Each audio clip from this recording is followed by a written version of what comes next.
നെടുങ്കണ്ടം ഇരട്ട കൊലപാതകത്തിൽ പുരയിടം കുഴിച്ച് തെളിവെടുപ്പ് തുടരുന്നു. 8 വർഷം മുമ്പ് കാണാതായ പിതാവിനെ കൊലപ്പെടുത്തിയെന്നാണ് സംശയം. ഇന്നലത്തെ പരിശോധനയിൽ ഇവിടെ നിന്നും അസ്ഥികൾ കണ്ടെത്തിയിരുന്നു. ജെയിൻ എസ് രാജു വിവരങ്ങളുമായി. ജെയിൻ, ഈ അസ്ഥികൾ കണ്ടെത്തിയ സാഹചര്യത്തിൽ കൊലപാതകം നടന്നുവെന്ന് ഉറപ്പിക്കുന്നുണ്ടോ ഇപ്പോൾ?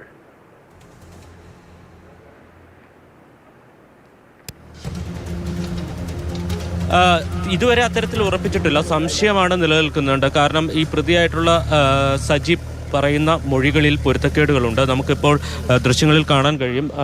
നേരത്തെ അമ്മ മേരിക്കുട്ടിയുടെയും സഹോദരൻ റജിയുടെയും മൃതദേഹം കുഴിച്ചിട്ട സ്ഥലത്ത്, അവിടെ ആ മാവിന് സമീപത്താണ് കുഴിച്ചിട്ടിരുന്നത്.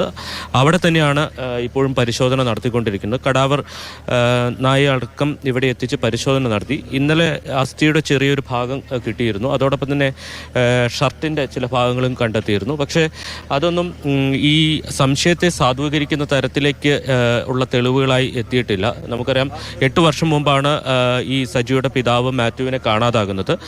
സ്വാഭാവികമായും മനുഷ്യ ശരീരത്തെ സംബന്ധിച്ച് 8 വർഷം എന്ന് പറയുന്നത് കുറഞ്ഞ കാലയളവാണ്.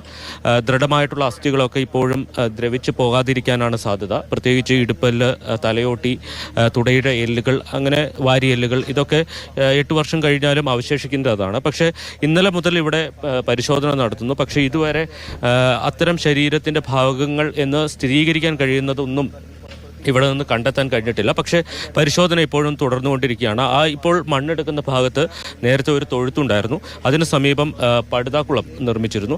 ആ ഭാഗത്ത് കുഴിച്ചിട്ടു എന്ന് സജി പോലീസിനോട് പറഞ്ഞു എന്നുള്ളതാണ് കരുതുന്നത്. അതുകൊണ്ടാണ് ആ ഭാഗം തന്നെ കേന്ദ്രീകരിച്ച് പരിശോധന നടത്തിക്കൊണ്ടിരിക്കുന്നത്. പക്ഷേ ഇതുവരെ ഇത്തരത്തിൽ ഒന്നും കണ്ടെത്താൻ കഴിഞ്ഞിട്ടില്ല. കടാവർ നായയെ എത്തിച്ച് പരിശോധന നടത്തിയെങ്കിൽ പോലും അതും ഫലപ്രദമല്ല എന്നുള്ളതാണ് മനസ്സിലാക്കുന്നത്.